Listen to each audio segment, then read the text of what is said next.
Finally, my locals have announced the pre-release for OP03 in the 24th of June, which means that now's a good time as any to go over all the leaders and see what is gonna be strong for the pre-release. But this is a bit tricky because you only get 6 packs to open to potentially get a leader in the new set to play. So you can see how that can be kind of tricky to play, especially in tournament settings. So for most pre-release onwards, it's more likely that you're gonna bring your own leader from past sets to play in those events. Hello everyone and welcome to Anything Geek. My name's Zero and I have 6 packs.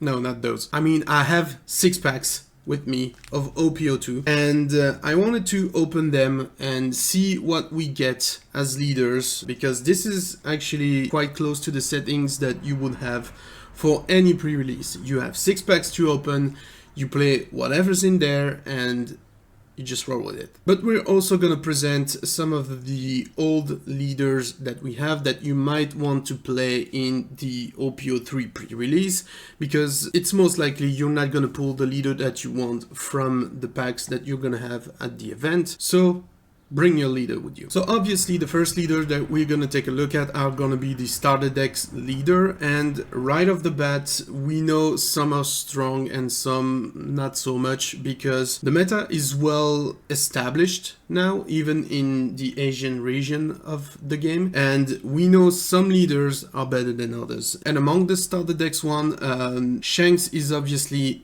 a no-go straight off the bat, because he relies on the film archetype to really get his effect. So since you have that RNG part when playing at this event, you're not going to be able to really build a deck that's relevant around that leader. So Shanks is a no-go, and quite frankly I'm not a big fan of Sakazuki, so that's not a leader that I would recommend, simply because if we're looking at black, Smoker is a better leader and you can take it with you if you want to play that leader. Now, Crocodile might be useful, but I'd say it's a very steep price to pay for his effect, because you're done -4, only to return a character with a cost of 5 or less, so that's not the choice that I would go with. My favorite choice among the starter deck leader would be either Luffy or Kid, because Luffy, you kinda just grant a rested down to any of your character on the board, and Eustace Kids you can restand and attack twice, but we also know that there's a better red leader available other than the Luffy from the starter deck, which we're gonna talk about in a minute. And Kaido, steep price again, done -7. Bear in mind, in pre-release you only have 6 packs to build a deck, and you're gonna have a 40 card deck, not the classical 51. You're gonna have less to work with, so done -7 is very hard to play in those type of conditions, so I wouldn't recommend. But you can go if you can control the ramp, which obviously since you're gonna be pulling cards from the packs, you're not really gonna be able to do that. So if you do that, just be careful and mindful of the fact. Now, while I pull up the list for all the other leaders, how about we start cracking those packs open and see a bit of what we can get in those.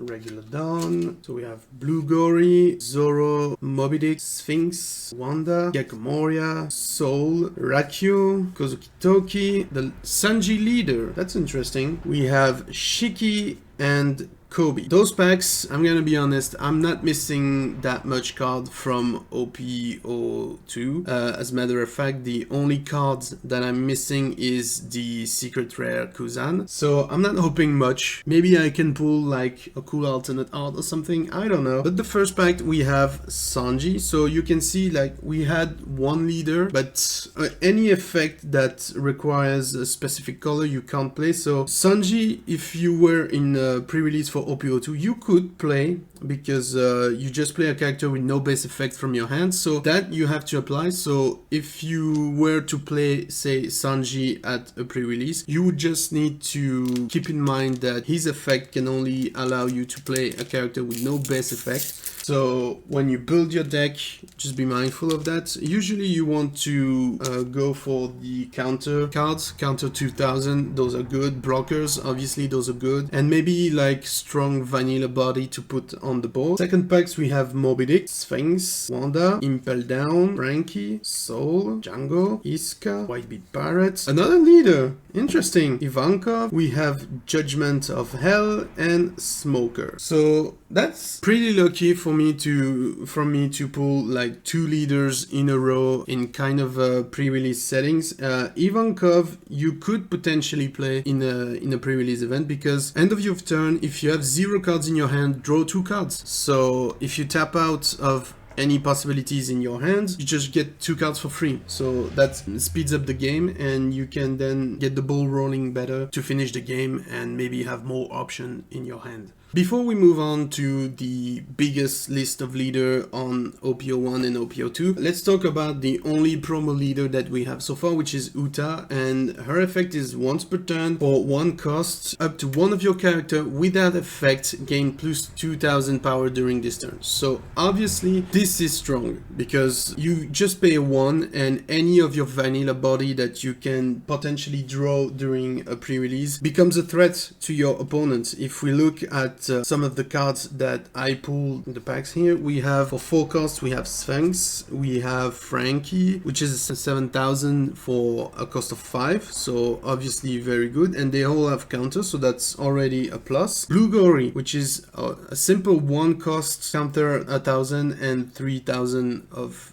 attack. So you play this, and for 1 additional cost of your leader, this get boost to 5000. So you can see like how you can easily build a very relevant deck based on the leader that you choose for the pre-release. So don't underestimate that. So Uta, I think it's a fair choice if you want to play that way, and it's kind of really the same as the Zoro leader from OP01, and Zoro is kind of the same, where you done X1 on him, so you're boosting your leader and your board, but they only gain 1000. That depends on how you want to play this. If you want to boost your leader and your board, you would go with the Zoro leader, but if you just want to play your cards and boost them on the board, you can play Uta. But bear in mind that your board might get wiped and cleaned by your opponent. So obviously Zoro, strong choice. Next leader, Red Green Law, and I think he could do a decent job in those events, because you're swapping from a color to another. There's nothing specifically saying which color you can swap to and from. So since your deck is going to be comprised of multiple colors, that's going to be a huge advantage for him. Just make sure that you use low cost cards to fill the board, and then have big card, which will be a win condition, maybe with rush if at all possible, but I don't think that would be too far-fetched. So if you play this, bear in mind that it is a very technical leader. Red Green Luffy, I've never been a big fan of him, because I think Kid does kind of the same thing but better, and you're blocking yourself in supernovas and straw hats, so obviously for a pre-release that's not what you want. Oden, no go also, because you need to trash a Land of Wano from your hand. Doflamingo, I like that leader, but sadly that's a no-go. He relies on the 7 Warlords of the Sea archetype. You can't possibly predict that you're gonna have 7 Warlords of the Sea tag in your deck during a pre-release, so don't play this. Blow Up Kaido might be a strong choice, especially if you want to overrun your enemy, because you can ramp up your Dawn with this leader, and it doesn't rely on any particular archetype, so you can play this and possibly get a strong lead in Dawn for all your games. Just make sure you don't have too much Dawn minus cards in your deck, just to be on the safe side. Crocodile, if you pull lots of events during the pre-release, you might see some use of this if you want to play this, because if you have like a good counter that you pull during the events, you can milk it like pretty much every turn if you play this right. That will ensure that you have a strong defense, but bear in mind that this is also a bit more complicated to play, so you need to reach a good balance of everything, and also you're never sure if you can recycle the event or not, lot because you don't know when you're gonna have it in your trash to take it back. So just be careful how you play, especially because you're gonna have one less life. King, no, just simply no. You have no way of ramping your deck. You're gonna have probably Don minus, and you're only nerfing your opponent's board. Zoro does a better job, it just does. But before we move on to the OP02 leader, which is actually the packs that we're opening right now, let's open another 2 packs of these, see what we pull. Another normal Don, Saldes, Atmos, very good card to play in the pre-release. You see big body, full cost, 6000 power. Land of Wano, Dobon, Magura, Mihawk, very good card also in pre-release. Yamakaji, anything that's vanilla and big body is good to play in a pre-release format. We have Minotaur, we have Garp leader, 3 packs, 3 leaders, and we have Ina and Seaquake. Garp, it's a bicolor leader, so you only have 4 life, and his goal is just to reduce cost of cards of the opponent, so you don't know if you're gonna have board removal in black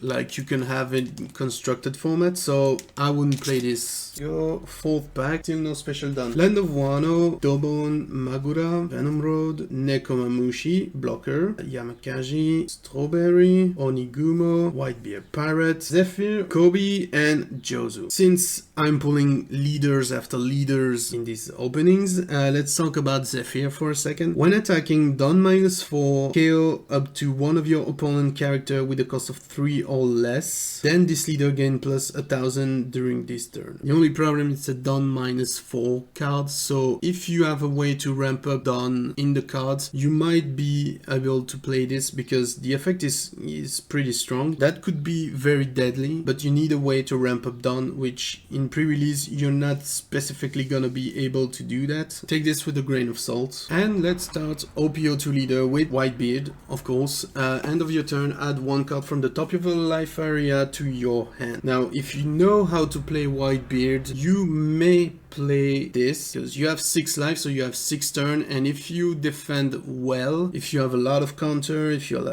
have a lot of counter event blockers and stuff like that, you might be able to play Whitebeard, but it's gonna be very tricky. The advantage is you're gonna see more of your cards. You are also gonna be more vulnerable as the game goes on. Just be careful. If you take Whitebeard, be careful about that. He's a very strong leader because it's at 6000, so very tricky to play. Could be very useful, so one to keep in mind. Garp, I already said, not very good because you don't know if you're gonna be able to remove anything on the board with his cost minus mechanic. Kinemon, a very interesting leader, but relies on the Wano archetype. Sanji, we already touched a bit upon, and since his effect rely on playing character with that effect from your hand, this could potentially be played and have a real impact, because the effect is if you have 3 or less character in play, you can set up 2 of your Dawn to active. So it's still gonna be tricky to play, not gonna lie, but it can prove efficient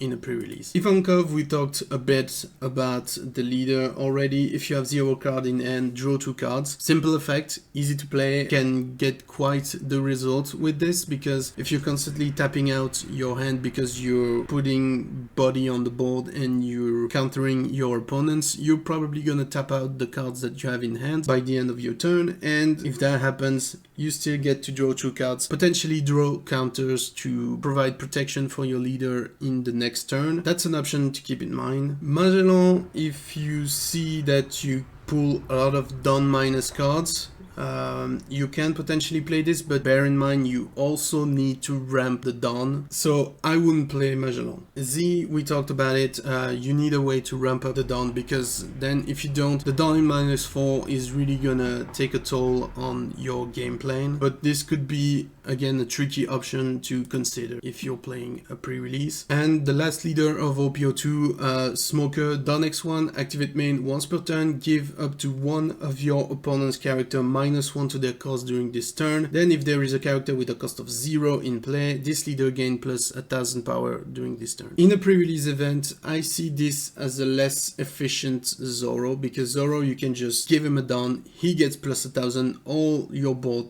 gain plus 1000. Here Here you can easily target the lower cost body on your opponent's side of the board to activate his effect and give him plus 1000. But the real advantage in constructed play for this is that you can use other cards to KO cards that lose 1 cost during this phase, and you can't really do that in a pre-release format. So otherwise, just play Zoro. You just give him 1 down and you have plus 1000 to all your bonds. Can't beat that. And before we move on to OP03, which you might not get during the event because you're gonna be pulling the cards from the pack, although if I'm seeing the cards that I have right now, I have 6 packs and I already have 4 leaders. You might be able to pull some of those leaders and play them, but it will depend on which leader you pull and what are the other cards that you're gonna pull from the packs. Now, my pre-release for OP02, I got lucky and I pulled an alternate art Zephyr, but I had nothing to play him, so it didn't help me at all. So we have Who's Up, You May Be a Fool But I Still Love You, Saldes, Atmos, Land of Wano, Don Quixote Rocinante, so blocker, plus 1000, so good card to play in a pre-release, Mihawk, Doflamingo, Douglas Bullet, and we have another leader. I swear to God, I'm gonna have 6 leaders, nothing else in these packs. So Magellan, which I wouldn't play. We have Shiryu and Meteor Volcano, with obviously a normal down at the end because I'm not gonna pull anything of value in these packs. So the first leader for OP03 is gonna be Ace. When this leader attacks or is being attacked, you may trash any number of event or stage from your hand, and for each card you trash, you gain 1000 power for the leader during this battle. He's strong because if you have a ton of events that you pull and you have barely any character, go for it, because every turn, every time you attack, every time you get attacked, you can defend with by just trashing cards. You don't even need Dun to do the counter of any card or whatever. You can just trash the card and get a boost. So he will be a very cool and strong leader to play in this format. Even if you pull stage that are not relevant to the deck, that doesn't matter. If you have stage and event to discard to activate his effect, you will get a boost and you will be able to defend your leader very well. Kuro, activate main for 3 costs. You may rest 2 of your character with the East Blue type and set this leader to active, and rest up to 1 of your opponent's character with a cost of 5 or less. No, because you're relying on the East Blue archetype and that's harder to get in the pre-release. I mean, event and stage, you're gonna have some by just pulling the cards, so you can eventually play this even if you don't have that much event or stage. But Kuro, you need the East Blue and you're not guaranteed to have this. So Arlong, Don X2, when attacking for 1, you play up to 1 character cards with a cost of 4 or less with trigger from your hand. Again, that's adding complexity to the prerequisites of playing the leader, so I wouldn't play this, especially because you're already taking 1 of your life. Is a 4 life since he's a bicolor leader, so don't recommend. Nami, I really like that leader in constructed format. I want to play her, but not in this type of event because she can win by milling the deck and getting to 0 cards. You have no way of knowing if you're gonna have mill cards in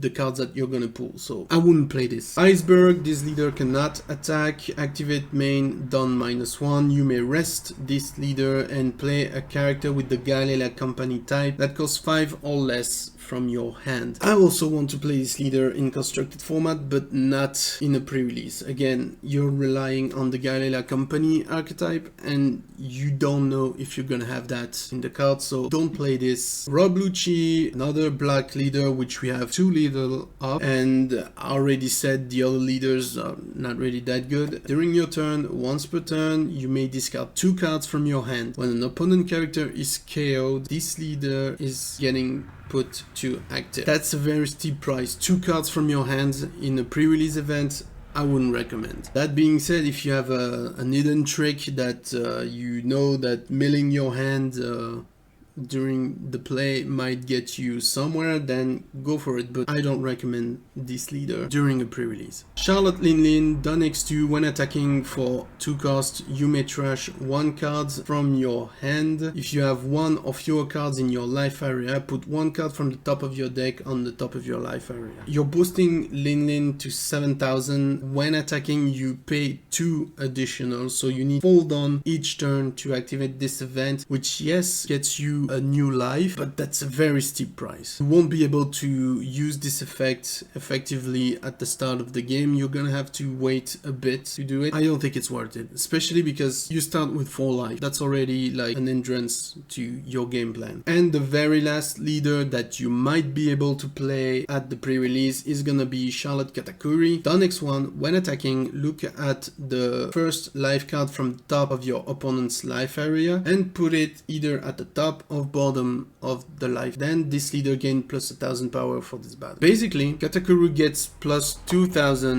every time you use his effect for 1 Don. And you get to manipulate the life of your opponent and make sure that he doesn't have like any trigger. If you play it right, you might be able to control the game in a way that all these triggers are gonna be useless. I'm interested to play this at the pre-release if I get the chance. Bear in mind, this is tricky to play. So if you play this, you're not gonna have as easy as a time as if you're playing Zoro or another cards, but this can potentially be useful in a pre-release event, so you can eventually play this. And we have one last pack to open, which I get a feeling we're gonna have a leader and absolutely nothing interesting. Normal Dawn already. We have Dogura, Impel Down, Trafalgar Law, King Dew, Deathwing, Komi, Kabaji, Elmepo, White Bay, Smoker Leader, Carrot, and Gum Gum Rain. So there you go. I had 6 packs, I had 6 leaders, so you might be able to play OP03 leaders at the OP03 pre-release. Just bear in mind that some leaders are gonna be harder to play than others, and you may not be able to fully use them. Take some leaders with you, some of the oldest. So yeah, Luffy, Eustace Kid, maybe